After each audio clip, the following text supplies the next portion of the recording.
त्याचा नेमका उद्देश काय आहे हे CID साहेबांशी, गुजर साहेबांशी माझी चर्चा झाली, वकील साहेबांशी चर्चा झाली. जो डाटा रिकवर झालेला आहे आणि जो डाटा दिसतोय तेच या केसमध्ये वापरला जाणार आहे असं लेखी लिहून दिलेलं आहे CID आणि वकील साहेबांनी.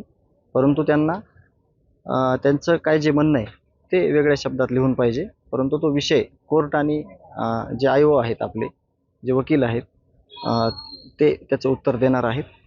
परंतु प्रत्येक तारखेला काहीतरी खोडा काढून किंवा काहीतरी कशी तारीख पुढची, ही तारीख कशी टळेल याचा प्रयत्न चालू आहे. परंतु लवकरच या संदर्भात पुढच्या तारखेपर्यंत निर्णय घेतला जाईल. आरोपी विष्णू साठे यांनी बँक व्यवहार आणि इतर व्यवहाराच्या अनुषंगाने जनरल पॉवर ऑफ अटर्नी देण्यात यावी अशी मागणी कोर्टाकडे केली.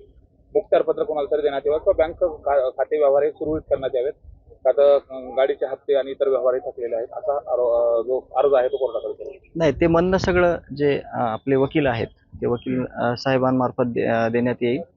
त्यामुळं जे काही त्यांचं म्हणणं आहे ते मांडलेलं आहे, ते अर्ज दिलेला आहे. परंतु आपलं जे काही म्हणणं आहे ते पुढच्या तारखेला मांडण्यात येईल. मात्र बँके खात्याच्या व्यवहाराच्या अनुषंगाने एक परवानगी मागितली जाते, काय कारण? नाही, कोर्टात आपलं म्हणणं ज्यावेळेस मांडू आपण त्यावेळेस कोर्ट त्याच्यावर निर्णय देईल.